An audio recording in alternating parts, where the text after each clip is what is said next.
Business is messy and unpredictable. Sometimes lonely. So lonely. So lonely.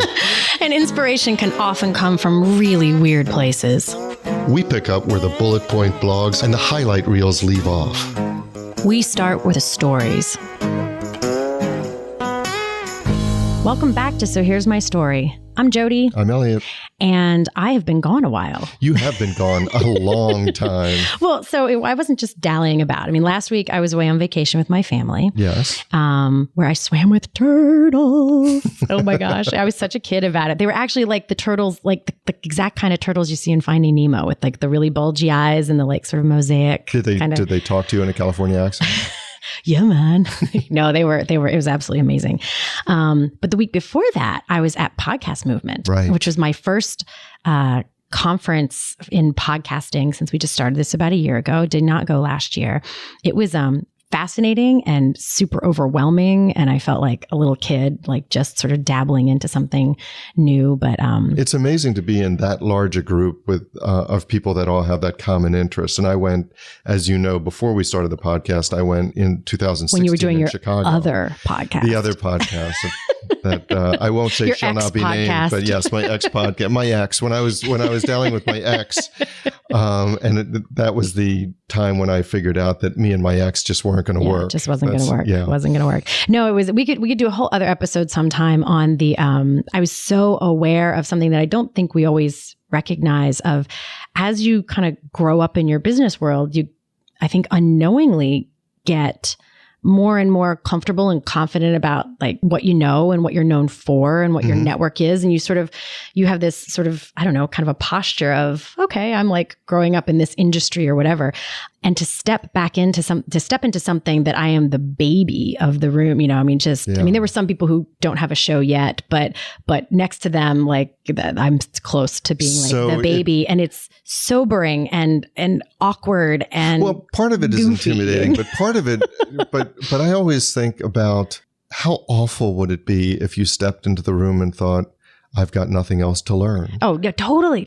Yeah, it was just great to be like a sponge all week long. And I didn't even talk to people until like the second or third day because I was just absorbing all this information. But anyway, I did also make one, what I consider a very fascinating observation, which I posted on Facebook, that apparently, at least in my observation from this group of podcasters, I think podcasters are either extremely wildly introverted or extremely wildly extroverted. And there just was not a bunch. There was no like middle ground. There were these sort of like places where you could go hang out where you could guarantee no one would talk to you because it was just everyone just sort of being as not talk to each otherable as possible.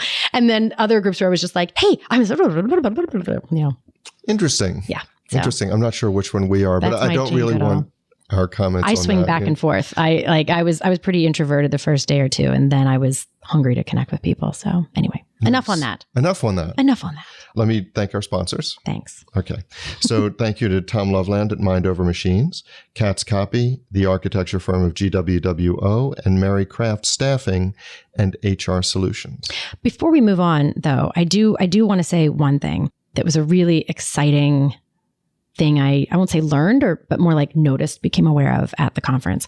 So at the conference, over and over again, I heard people talking about how engagement, like having people connect with you, is actually the holy grail of podcasting. It's so hard to get people because people are listening when they're driving or running or doing other things. Right. So having them go do anything, even just simply subscribe, not to mention join a Facebook group or send you an email or comment. I mean, it's really, really hard for obvious reasons. And it just made me so happy that we have our little Facebook group and that people are joining. And I was so proud of that. And it is something that we're going to be focusing even more on. And I want to hear from you guys what else we could be doing. You know, we have some ideas in the works, which we'll be telling about in the next couple of weeks. But and also one more thing before I think you're starting with your story. But one more thing, I just wanted to remind you that there are fewer than 30 shopping days before my birthday. Your birthday? Yes, my birthday. It's September 1st is my birthday. Hey, my birthday is September 1st. No way. Yeah. So fewer than if you've just joined us in the past, if you weren't around last summer, you may not know that Eliot and I share a birthday. Yes, we do. And it's not something that we made up just, for like podcast, whatever. And also, in fairness, Jodi, it's not even close to being the same year, but it is September 1st. It is both September 1st. Okay. So you have a story. I do. So here's my story. Earlier this summer, I was facilitating for a small but growing nonprofit. And I've thought about them so much because this thing, once it sort of popped up, I now see like all over the place. And I could even make like a snorkeling reference to it, but I'm not going to jump to that metaphor right away. So I was doing a lot of times if I facilitate for a group, it was like strategic planning is what we were going to be doing, or something closely akin to it anyway. And so I was often I'll talk to each of the board members individually, especially if it feels like there's not a super clear direction of where they think they want to go, because then I want to know, how does each person see it? Because together they make this, they're sort of woven together into a fabric that is this thing. So you talk to them one-on-one and then as a group? Even just for a short of 15, 20 minutes, just conversation, just to kind of understand anything that they think is important or to uncover any sort of obstacles that they may not want to say in the group. Plus it was a larger group and it's hard to hear from everybody in a larger group. So all the more reason I wanted to connect with them. So we did that and we did like a little survey, and I'm reading through everything and I'm looking through all my notes, and I'll admit there was this moment where I was almost a little bit, like panic is too strong of a word. It wasn't actual like panic, but I felt lost. And, because I couldn't, and this doesn't usually I can get this like, it's just like an intuitive, visceral sense of where the group needs to go or where it's headed or something. I don't even know how to describe it. And I had nothing, I'm like, I don't know what they're doing. And so my initial reaction, of course, which I think is pretty natural, is to assume it was me, like my feel like maybe I'm losing my edge. Maybe I'm not good at this anymore. Like maybe I'm not going to be able to help them. And then the more I looked at everything, the more I suspected. And so it was the initial conversation that we started off the group with is I was like, what do you guys, where are you headed? What's the point? What's the goal? Were you asking this as a group or yes, this is when we got together with the groups. Like, so I said, before we start, I think we have to really get clear on where you're headed and what's the point. And so I used an exercise that I will do sometimes, right? Because often I'm because if you ask an open-ended question like that, people will go search for an answer in their brain and they'll even make things up. They'll say like, what's the best restaurant here? They're like, oh, they'll come up with something. So I try to create more contrast than that. So I said, so pretend I know nothing about the organization. What's the point? Like, where are you headed? And, again, it was just sort of all over the place. And I'll cut to the chase here. What was really fascinating, what we realized is that they had gone about a process that in retrospect makes perfect sense, but had sort of painted them into I won't even say painted them into a corner, like shaped them into a weird shape. So what had happened was they had started off with this really clear mission. Like there was a problem that they wanted to solve in the world, and they were excited about that problem. So they went out there to try and solve that problem. And then they were offered, while they were working on that, they were offered some funding for something that wasn't wildly different. I mean, it wasn't like a completely divergent off into another land. So there was like a Venn diagram overlap, but it wasn't a service that they'd originally been dying or planning to have as part of what they were doing. But they were like, hey, but it's funding and that helps us get where we need to go. Right. Makes sense. It's like taking on a client. You're like, okay, not quite the client I want, but hey, it's a client and I'm just starting. So they go. Well, then that happened again and again and again. And then there was even something that didn't overlap with their original circle of that Venn diagram, but did overlap with one of their funding things. So it took them one step further away. And all of this, in retrospect, it makes it sound like, why didn't you see that happening? But it happened so gradually and so not opportunistically, but like in the moment, you're just seeing like, well, we get this funding for this and it's not that unrelated, even though it's now 2 steps away from what you did. And it's not that there's anything wrong with that inherently, because you can grow along with opportunities that there's nothing wrong with growing your business based on what opportunities come up. That's the photosynthesis model, where you start bending towards what you perceive as the sun. Yes, every time I do gardening, I need someone. So someone out there, if you know anything about plants, has to explain to me how vines get like 4 feet up attached to like a tree limb. Because I never see vines like 1 foot up, just kind of hanging out. Like, one day all of a sudden it's like 4 feet up in the air and it's grabbed onto that tree limb. I'm like, how did it get there? How did it know to reach that way? I'm sure it's quite simple. But. So you're looking for an explanation of what came in and caused that. Yeah. Anyway, but that's a separate. So someone could explain that to me. Divine intervention. you didn't. I don't know if that's good or bad. But anyway, back to my story. Okay. I knew you were heading. I was like, what is he doing? He's heading down some. He's setting up a pun. I can feel it coming. Yes. Yeah, it was painful. Anyway, back to the story. The problem with the photosynthesis model is that it can get to this place where it's not clear where you're headed. You kind of have to strip away the accretions of what like have been added over time to get back to the core thing. Just to plan, it doesn't mean you can't do those things, but it was as if each one of those little things they had its own little rocket engine, and all those little rocket engines were sort of boosting in different directions. And so the overall ship, it was really hard to steer it or drive it because they had all these different drivers happening at the same time. And so and since that time, and so for them, we stripped it all away and just started with the core and then decided what we put back on. And, or if we put something back on that didn't serve, it was maybe just for finite purpose and time because the funding was important, whatever. We put some intentionality around it.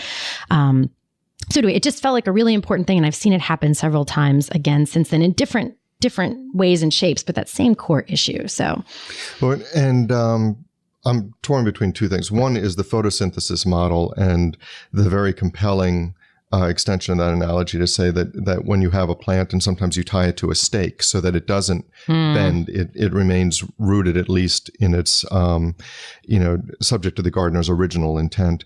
But as you were talking about that, the weird thing is that I started thinking about this podcast, which I know wasn't the point of your story, but no. But so. Are you setting up another bad pun? No. Okay, you're being genuine now. This is actually serious. Interesting, fascinating. All right. So when we started talking about the podcast and we started talking about the conversation, giving a place for conversations that aren't normally had, that were real, genuine business conversations. That's what we wanted to do. And we weren't talking about, well, what does that necessarily lead to? And are we going to get 1 billion downloads? And are we going to have whatever it was? We didn't talk about the extensions of it. But then we started planning it and we made a foray into, as some of our longtime listeners would know, we made a foray into interviews. And we would bring in some people and we would try to do that. And we had different fits and starts with different things. I think we really have what we want to do now with the Facebook group, but we weren't always there. And you and I still have these conversations of, okay, where do we really want to take this? Now that we have a foundation, what is it a foundation for? Yep. And I think that is a very important conversation. No, it is. That's really funny. So we're going to use our podcast as a podcast story. I love it. I love it. We're going to put our podcast on the therapy couch. Yeah. Well, that's what you don't have to do that, but that's what I was thinking, because if you've never facilitated us. No, I haven't. Maybe that's a great, well, you know what, who sort of has, but you weren't there. But so I have a very dear friend, Ellen Moore, who is just, sure, I know. That's right. You know, Ellen, yeah. She's brilliant, and she is good at facilitating my brain. She's good at doing for me what I do for other people, because I will say right now, for a lot of people, if they try to facilitate what goes on in this noggin, there comes this moment where their eyes glaze over. And I actually had a woman say, I was interviewing a marketing woman one time, and at the end she goes, "You're exhausting." I was like, I don't think you're the right person for me. But Ellen is great at driving that ship for me. But is really fascinating. She and I meet every month, and we swap back and forth. Okay. We talk about her stuff, and then we talk about my stuff. Oh, that's cool. Yeah, it's really cool. And it reminds me I'm overdue to meet with her. Yeah. And a couple months ago, she said to me, because Ellen pulls no punches. No, she doesn't. No, she does. That's what I love about her. She said, Jodi, you always say to me that this podcast is the thing you really care about, that you want to be doing more of. But then when you tell me about what you're working on and how you're spending your week, it's only very rarely super focused on that. She's like, what's up with that? I was like, oh, okay. And it's probably true. Like we spend time on it. Obviously, we produce a show every single week. But we probably have not spent like as much time I'll tell you, coming back from Podcast Movement, I have 10 pages of stuff I'm trying to like prioritize and triage of like which things I want to do. And it comes down to being intentional. What do we intentionally want to do? That's why I love that we're using that, because the reason that list is so long and is so daunting is because we have not defined the litmus test of what we actually want. Like we're enjoying it's exactly that. We like the way the vine is growing kind of on its own, and we haven't decided what like tree limb we're trying to aim for to grab a hold of. But here's the thing. We haven't decided what we're aiming for, which is really the point of the conversation.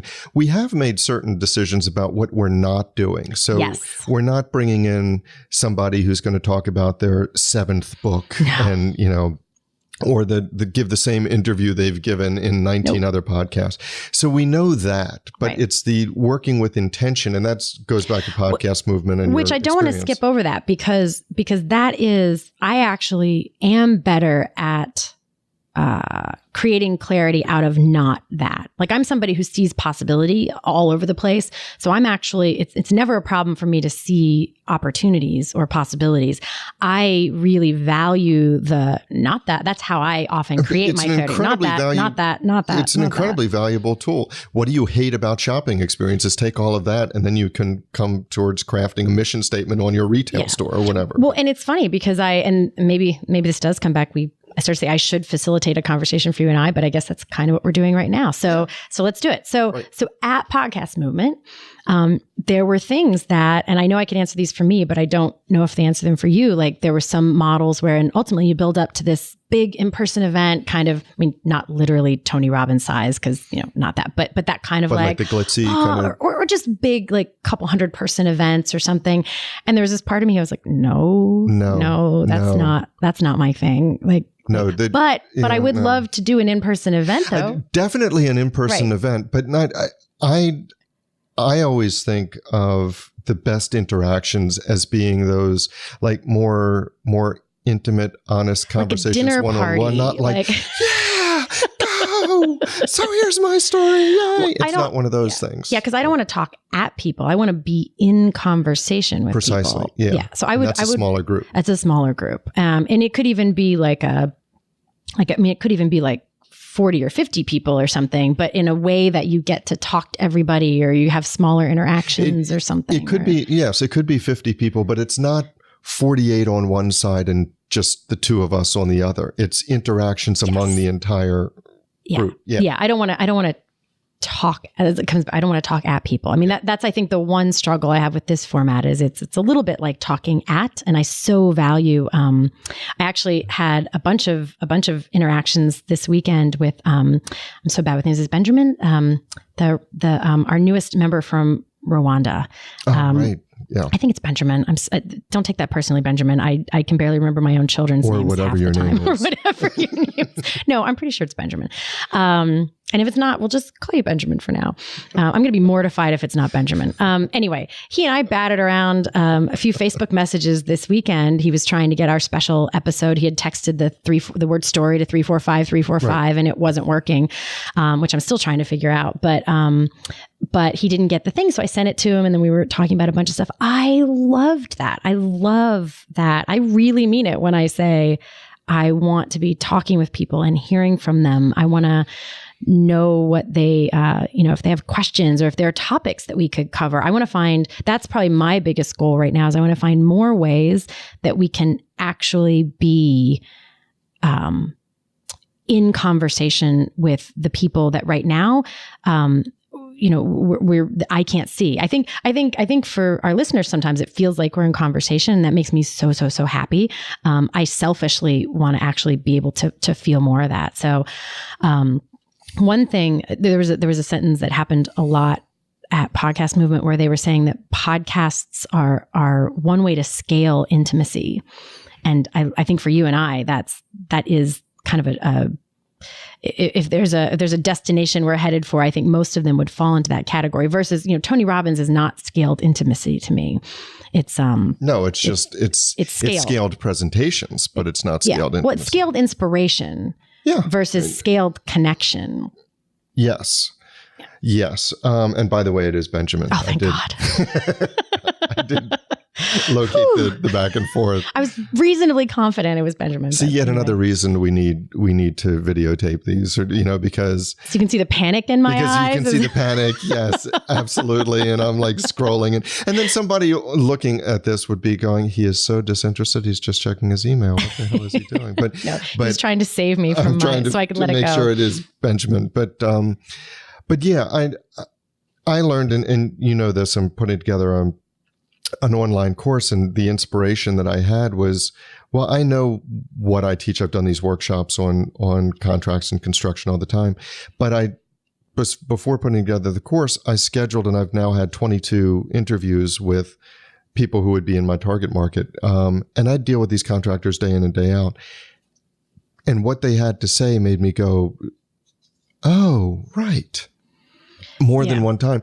And that's why I would like to have the 20, 30, 40 person group that facilitates one-on-one or something. So we know that that's one of the things that we want to aim for. We want to aim for this kind of engagement. And yet, my own personal opinion is I don't think we've been intentional about that at all. No, we've thrown a bunch of spaghetti at the wall. Like maybe this would work. Maybe that would work.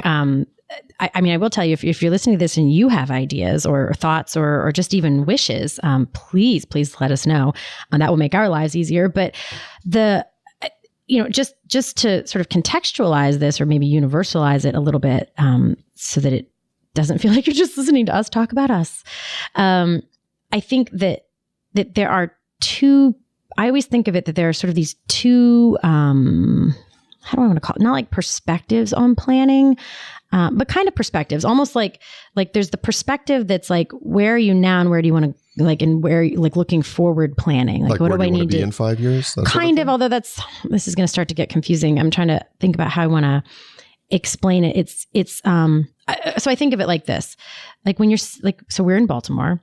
We are. And right now, if I was I could be punching into my GPS. Like if I know I want to head to the West Coast, as long as I'm heading west, I'm kind of I'm okay progress. For now. Yeah. Like as long as I'm heading west. For some amount of time, that's sort of like where you are and at least a vague idea. So I think we've done that part really well. We started off in one spot and we knew we didn't want to go east. We knew we didn't want to go north. We knew we wanted to head west. So we started heading west. Yes. And there's nothing wrong with that part of the perspective of planning, of like just getting into action in the direction you want to go. And then there comes this moment where, and I don't know where this would be geographically, as I imagine going west. At some point, we need to get more clear about whether we want to go to Seattle or San Diego. Right. And not that you can't go all the way to Seattle and then decide to go to San Diego. Lots of great business. But if you're talking about a direct route. A direct route. Yeah. It's going to start to get more important. Yes. And I feel like in sort of the growing up of the podcast, and as we raise and rear this podcast, it's starting to want more of that, of like, what are you building towards? And I think as businesses start to need that, it's not always apparent that that's what you need. I think what is apparent is that it feels a little bit, I think what it feels like when that's what's needed is that it can feel like aimless that's true. So for us, you might say, okay, Seattle is the Tim Robbins type big glitzy events, and Los Angeles might be a more intimate thing. For another business,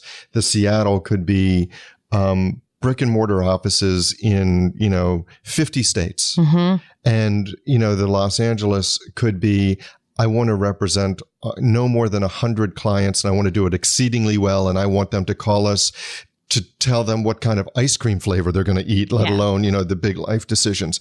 And when you start heading west, okay, I want to work with business clients. Right. But you haven't yet figured out, yes, but do I want to have thousands of them in our, Wyoming office and North Carolina office and Florida office and Georgia office?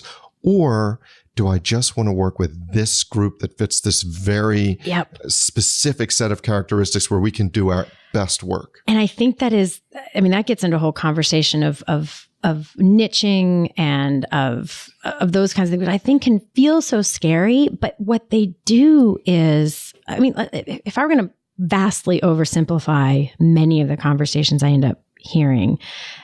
Many great ideas go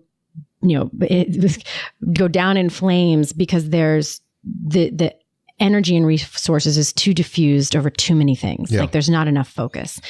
And I think we all feel that. Either there's only so much time and energy and effort that you have to put on things. So anything that you can do to narrow the channel of what you need to focus on has that kind of value. And it's interesting as you actually, I'll just go super quick other facilitation story. I was working with a charter school, and they were trying to figure out what was next for them. They were K through 8. They were trying to decide whether they would 9 be next. Well, interestingly, they were trying to decide whether to do high school or whether to do like pre-K and other sort of families, or actually wraparound service. They're in a terribly underserved part of Baltimore, so they said, well, maybe instead of high school, we should do wraparound services for families to support them more. After school and that sort of thing. Either after school or even maybe like lunch programs, not specifically lunch programs, but things to help the families to address all the other needs that get in the way of education sometimes. Or replicate. They said, we're doing this so well, maybe we should do another K through 8. And it was another sort of piece in the puzzle of me coming to this conclusion that if a question feels really hard, you've probably skipped some other prior question that needs to be answered. And so for them, there was we couldn't find any footing on what they wanted to do. And so we paused the conversation. I said, okay, here's a couple ways to look at it. Is your philosophy, is what they had like a mission statement and a vision statement, but it didn't help with this part. I said, do you fundamentally believe, as an example, do you believe that if a kid gets the best K through 8 education that they can get, that it's not so important where they go to high school, that is the foundation of life? Right. Or do you believe that, K through 8 is important, but if they don't get a good high school, all that will just unravel? I said, here's another way to look at it. Do you want to change one kid's life as fundamentally and, change their trajectory as much as possible? Or do you want to nudge the trajectory of 10,000 kids? Those questions, and you can immediately start to feel that if you answered either one of those questions, half of those options peel away because they become not that. And so those kinds of decisions suddenly make other big choices just irrelevant, or certainly at least not now. Does it come down to then, so I can get my head around it? Was that a nice way of saying I have no idea what you're talking about? No, I do. Right now. I think, but what I'm doing is I'm setting it up so that I'm not terribly humiliated when you say, no, that's not what I'm saying at all. So if you frame it, have we accomplished our mission if? So have we accomplished our mission if we have created and given students the greatest K through 8 experience ever, or one student? Or have we accomplished our mission if we've given 10,000 students a K through 8 experience? Or if we haven't accomplished it because it does matter where they go to high school. But you still have to have that touchstone of what is our mission? What did we want to accomplish? I think it's two things. It's what is our mission, and then what do we want? It's here's the thing. Every time you and I talk about where we might be headed with this, because hysterically, we're not headed where most of the other people I talk to our head. I talk to a lot of people who are looking at do podcasts exclusively as lead gen for their current businesses. This is a means to an end, which is whatever reason is not exactly. We're not not looking for clients. Well, no, it's not. Anyway, that's just not why we started it. Right. We had a different motivation. It was a more amorphous motivation that we're trying to define more and more, but it wasn't that. We didn't follow the path of. There's a very, very well-proven model. If you want to grow a very successful podcast to get to X amount of downloads, so you can get X amount of advertising, where you interview the people who have the book out, who give the same interview and have them promote it. It's a very well-proven track. It is. We didn't want to do that. No, I did that. That was my ex. Right, and exactly. I went to podcast movement and thought, you know what? I don't like doing that. Right. So we have along the way been choosing choosing by not that. And I think there comes a time where you start to have to say that, because what's interesting is every time I've talked to you about, like, our eyes don't necessarily light up at downloads. For podcasts, downloads is like in business talking about, when somebody says to me, I want to grow my business to 10 million from 5 million, or I want to have 75 people. Like, those are the questions I'm like, well, okay, why? Like to do what? Like, that may be exactly what you need to get what you want out of it. But in a lot of ways, more people and more revenue is just more hassle if what you want is, because a lot of times people talk about wanting growth, and what they actually want is more profit. And that doesn't usually come, certainly not during growth. But like, so there's a difference between even then you profit have and growth. To do more profit so you can do what? Right, exactly. So being really clear on what you want out of it. So and in the podcasting world, like, more downloads can be a means to an end, but it's not an end in and of itself. Correct. But I know hysterically when I talk to you about things, there are things that I mentioned that I've seen or whatever, and your just face stays sort of like, passive or just, stone faced or whatever. And then every now and then you'll mention something and your eyes get all sparkly and you get all excited about it. And they are the things that are more like, again, the distinction between like Tony Robbins and then like us, like, having a cruise that we like a small boat thing that we take people on or something, something like that. You're like, oh, that'd be fun, because then we could really talk to people. And so that, to me, it's not just a part of its mission, but then also I think there's a really easy overlook part of what would just feel fun. Like, what would be, and that's what I was paying attention to in the podcast movement, because every time you and I have tried something that, I did this whole class when we first started the podcast on this, like, Twitter strategies for how to promote your podcast. Yeah. And I did the things, I kept trying the things, and it just, it doesn't stick if it's not your thing. And then, I heard some things at Podcast Movement and I was like, oh my God, I would love to do that. And I guarantee you and I talked to you about them and you're excited too, when we roll those out, they're going to stick and they're going to be fantastic because they're our things. That's exactly right. Because when we look at it, what we have to be able to do is point to something and say, I want to do that because that is what we love. So that's our story. But the discussion doesn't have to end here. No, it does not. In fact, we don't want it to. No, we don't. That is why we actually have our private Facebook group, which we started to make sure that we could get your comments, your rants, your thoughts, your stories. You can find links to that group as well as show notes and links to subscribe via email and how to find us just about anywhere you can possibly find podcasts at sohere'smystory.com. And you can also find us on Facebook and Twitter at SHMS Podcast. And since we know it takes a village. Yes, it does. We'd like to thank our village, our super talented, incredibly patient team. And occasionally snarky team. Yeah, but in the best of ways. In the best of ways. Snarky. Yes. Good mockery. So a huge shout out to the people who actually help us produce our show. First, our sound engineer, Tom Hansen. Thanks to Christy Schmier for our brilliant show notes and all the other fantastic writing she does for us. And to Taylor Mathauer for doing just a little bit of everything. Including wrangling us. Which is no small feat. No, it's not. This is Jodi Hume. And I'm Eliot Wagenheim. And you've been listening to So Here's My Story.